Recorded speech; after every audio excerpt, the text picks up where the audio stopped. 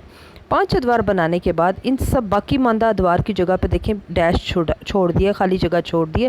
میزان یعنی ٹوٹل ہم اس کا کر لیں گے، تو نئی امانت جو 1000 روپیہ جمع ہوئی تھی، جب اس سارے کو ہم جمع کرتے چلے جائیں گے تو وہ 5000 ہوتی ہے۔ اس کا 20% بینک نے اپنے پاس رکھا، 5000 روپوں کا 20% ہی بینک اپنے پاس رکھے گا، تو 1000 روپیہ آ جائے گا، اور آپ نے 5000 روپوں میں سے مائنس کر دینا ہے 1000 روپیہ، تو ہمارے پاس 4000 روپے جو ہے وہ آ جائیں گے۔ نئی امانت کے مقابلے میں کس قدر قرضہ جاری ہو سکتا ہے؟ اس کا دار و مدار کس بات پر ہے کہ بینکوں کے زر نقد کا تناسب کیا ہے۔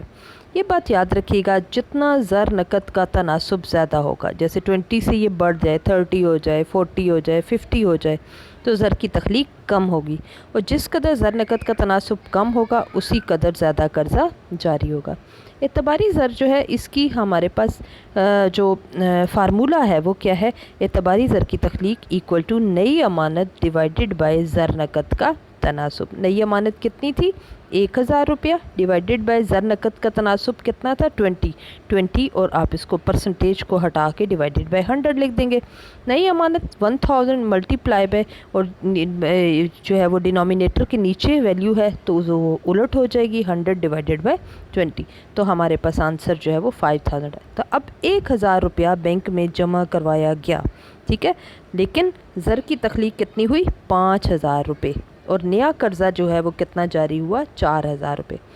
اصل امانت 1000 روپے کے برابر رقم بینکوں کے پاس زر نقد کی صورت میں جو ہے وہ جمع رہے گی، باقی سب قرضے کی شکل میں چلی جائے گی۔ یہ ہے اعتباری زر کی تخلیق۔ اس کو ایک بار دوبارہ سے جو ہے میں ریپیٹ کر دیتی ہوں، تھوڑا سا آپ اس کی پریکٹس آپ کو کرنی پڑے گی، ٹھیک ہے۔ اس میں ہم ادوار لیں گے، 5 ادوار ہم نے لیے ہیں۔ نئی امانت 1000 روپیہ، یہاں پر 2 چیزیں بس فرض کرنی ہیں۔ ایک نئی امانت جو فرض کی گئی 1000 روپیہ بینک میں جمع کروایا گیا، اور زر نقد کا تناسب کتنا ہے؟ 20%۔ 1000 روپیہ بینک میں جمع کروایا گیا، اس کا 20% بینک اپنے پاس رکھے گا زر نقد کی شکل میں 200 روپے، اور نیا قرضہ 800 روپے جاری ہوگا۔ یہ 800 کیسے آیا؟ 1000 کو میں سے مائنس کیا 200 کو، پھر 800 روپے جو ہیں وہ نئی امانت کے طور پر بینک میں جمع ہوئے، اس کا 20% زر نقد کی شکل میں بینک نے اپنے پاس رکھا، زر نقد جو ہے وہ 160 جو ہے روپے وہ رہ گیا جی۔ 800 میں سے ہم 640 کو جب مائنس کریں گے تو ہمارے پاس جو ہے 800 میں سے 160 کو مائنس کریں گے تو 640 ہمارے پاس آنسر آ جائے گا۔ 640 تیسرے دور کے سٹارٹ میں جو ہے نئی امانت ہے، اس کا 20% بینک نے اپنے پاس رکھا۔ 640 میں سے آپ نے مائنس کرنا ہے 128۔ یہ 128 کیسے آیا؟ 640 ملٹیپلائی بائی 20 ڈیوائیڈڈ بائی 100 کریں گے آپ، تو آپ کے پاس 512 آ جائے گا۔ 512 روپیز چوتھے دور کی نئی امانت ہے، 20% بینک نے اپنے پاس رکھا، 120 روپے زر نقد کے طور پر بینک کے پاس آ گئے، اور 409 کا نیا قرضہ جاری ہو گیا۔ پھر 409 بینک نے نئی امانت کے طور پر اپنے پاس رکھے، اس کا 20% زر نقد کا تناسب ہے، جو کہ 81.90 روپیز بنتے ہیں۔ 409 میں سے مائنس کرنا ہے 81.90، 327 روپیز نیا قرضہ کے طور پر۔ اب ان سب کا میزان ہم کریں گے تو نئی امانت 5000 اور زر نقد 1000 روپیہ جو بینک کے پاس رہے گا، اور جو نیا قرضہ جاری ہوگا وہ ہوگا 4000 روپے کا۔ اس کے بعد اس کی کچھ حدود اور بندشیں ہیں کہ ان حدود اور بندشوں کی وجہ سے زر نقد کی جو تخلیق ہے، جو اعتباری زر کی تخلیق ہے، وہ اتنی آسانی سے نہیں ہو سکتی جتنی آسانی سے ہم نے ابھی اس ٹیبل میں کر کے دکھا دی ہے۔ بینکوں کے اعتباری زر جاری کرنے پر کچھ پابندیاں بھی عائد ہوتی ہیں، جنہیں ہم اعتباری زر جاری کرنے کی حدود یا بندشیں کہتے ہیں، کیونکہ ہر بینک اپنی مرضی سے قرضے جاری نہیں کرتا، بلکہ اسے کچھ شرائط کی پابندی ہوتی ہے۔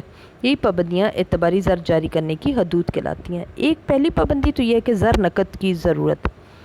لوگ اپنا سارا روپیہ بینکوں میں جمع نہیں کرواتے، بلکہ اپنی آمدنی کا ایک بہت بڑا حصہ، آپ کو پتہ ہے کہ ہم اپنی ضروریات زندگی پر خرچ کرتے ہیں، خرید و فروخت کے لیے ہم نقدی کی شکل میں اپنے پاس رکھتے ہیں، باقی جو کچھ ہمارے پاس ضرورت سے زائد بچ جائے وہ بینکوں میں جمع کروا دیتے ہیں۔ بینک صرف اس رقم کے بدلے زر کی تخلیق کر سکتے ہیں۔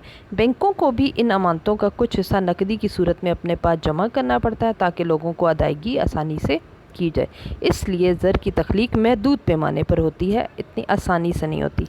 پھر ضمانتوں کی قلت ہے۔ آپ کو پتہ ہے کہ بینک جب قرضہ دیتا ہے تو کوئی نہ کوئی چیز ضمانت کے طور پر اپنے پاس رکھتا ہے۔ اگر لوگوں کے پاس ایسی جائیداد موجود ہو جسے وہ بطور رہن یا ضمانت رکھ کر بینک کے پاس رکھ کر قرضہ حاصل کر سکتے ہیں تو پھر تو انہیں قرضہ مل جائے گا، لیکن اگر لوگوں کے پاس ضمانت کے طور پر بینک کو دینے کے لیے کچھ نہ ہو تو پھر انہیں بینک سے قرضہ بھی نہیں ملے گا اور زر کی تخلیق بھی نہیں ہوگی۔ پھر قرض داروں کی قلت ہے، لون ٹیکر سکیورٹی۔ حقیقت میں دیکھا جائے تو بینک زر کی تخلیق نہیں کرتے، بلکہ زر کی تخلیق وہ لوگ کرتے ہیں جو وہ بینک کے پاس جا کر ادھار لیتے ہیں۔ اگر قرض دار ہی نہ ہوں، اگر ادھار لینے والے ہی نہ ہوں تو بینک کسی کو بھی قرض نہیں دے گا، زر کی تخلیق نہیں ہوگی۔ پھر مرکزی بینک کی پالیسی ایسی ہوتی ہے جو کہ زر کی تخلیق میں مشکل کا باعث بنتی ہے۔ بینکوں کے قرضہ جاری کرنے کی پالیسی پر مرکزی بینک کی پالیسی، یہ ہم ابھی انیکس میں جو ہے مرکزی بینک کی پالیسیاں ساری پڑھیں گے کہ وہ کس طرح سے ملک میں افراط زر اور تفریط زر کو کنٹرول کرتا ہے۔ فرض کرتے ہیں کہ ملک میں اگر پہلے سے افراط زر ہے، یعنی قیمتیں بڑھ رہی ہیں، زر کی گردش زیادہ ہے، زر کی مقدار زیادہ ہے، تو مرکزی بینک زر کی مقدار کو کم کرنے کی پالیسی پر عمل پیرا ہوگا۔ اس طرح سے زر کی تخلیق زیادہ نہیں ہوگی۔ چونکہ تجارتی بینک مرکزی بینک کی پالیسی پر عمل درآمد کرنے کے لیے پابند ہوتے ہیں، اس لیے مرکزی بینک بھی بعض اوقات مزید قرضے دینے پر پابندی عائد کر دیتا ہے اور بینکوں کے لیے زر کی تخلیق مشکل ہو جائے۔ پھر زر نقد کا تناسب جو ہم نے یہاں پر اس ٹیبل میں فرض کیا تھا 20%، ہم نے کیا کہا تھا؟ زر اعتبار کی تخلیق کس کے برابر ہے؟ نئی امانت ڈیوائیڈڈ بائی زر نقد کا تناسب۔ لہٰذا بینکوں کے اس عمل میں بینک امانتوں کا جتنا حصہ زر نقد کے طور پر اپنے پاس رکھتے ہیں وہ اعتباری زر کی تخلیق میں اہم کردار ادا کرتا ہے۔ اگر زر نقد کا تناسب زیادہ ہوگا تو کم مقدار میں قرضوں کا اجرا ہوگا، اگر زر نقد کا تناسب کم ہونے کی صورت میں پھر زر کی تخلیق زیادہ ہو سکے گی۔ تجارتی بینکوں کا اجتماعی عمل۔ زر اعتبار کی تخلیق کا عمل کوئی بھی بینک اکیلا نہیں کر سکتا، بلکہ یہ تمام بینکوں کا مشترک کا عمل ہوتا ہے، کیونکہ ہر بینک ایک خاص تناسب سے زر نقد اپنے پاس رکھ کر قرضے جاری کرتا ہے۔ اس طرح زر کی تخلیق کے عمل میں تمام بینکوں کا تعاون جو ہے وہ ضروری ہوتا ہے۔ پھر نئی امانتوں کی مقدار جتنی زیادہ ہوگی اتنی زیادہ زر کی تخلیق ہوگی۔ اگر نئی امانت ہی کم ہو، یہاں پہ جیسے ہم نے 1000 لی، اگر نئی امانت ہم کم سے کم لے لیں، ٹھیک ہے، تو پھر کیا ہوگا؟ اگر کم ہوگی تو پھر زر کی تخلیق بھی کم ہوگی۔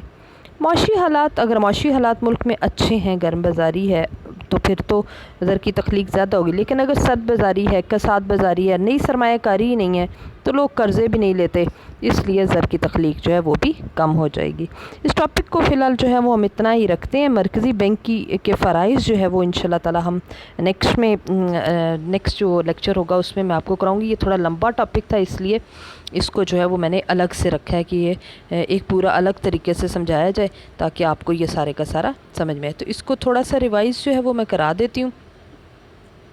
ہمارے پاس کیا تھا کہ بینک اعتباری زر کی تخلیق کرتے ہیں، ہمیں پتہ ہے اگر بینکوں میں جو امانتیں جمع کی جاتی ہیں بینک ان کا ایک خاص نسبت اپنے پاس رکھتا ہے اور باقی کو قرضے کی صورت میں جاری کر دیتا ہے، ٹھیک ہے۔ اسی طرح سے ہم نے اس کی وضاحت میں 5 ادوار لے کر اور زر کی تخلیق جو ہے وہ کی، حالانکہ بینک میں صرف رقم 1000 روپیہ جمع ہوئی لیکن زر کی تخلیق 5000 تک ہوگی۔ پھر اعتباری زر کی تخلیق کا فارمولہ آپ نے بہت اچھا یاد رکھنا ہے، نئی امانت ڈیوائیڈڈ بائی زر نقد کا تناسب۔ نئی امانت کتنی تھی؟ 1000 روپیہ ڈیوائیڈڈ بائی 20%، یعنی 20/100۔ اس کی حدود اور بندشوں میں ہم نے یہ دیکھا کہ زر نقد کی ضرورت اگر ہو لوگوں کو تو پھر جو ہے وہ زر کی تخلیق کم ہوتی ہے، ضمانتیں اگر کم مہیا ہو سکیں تو بھی زر کی تخلیق کم ہوتی ہے۔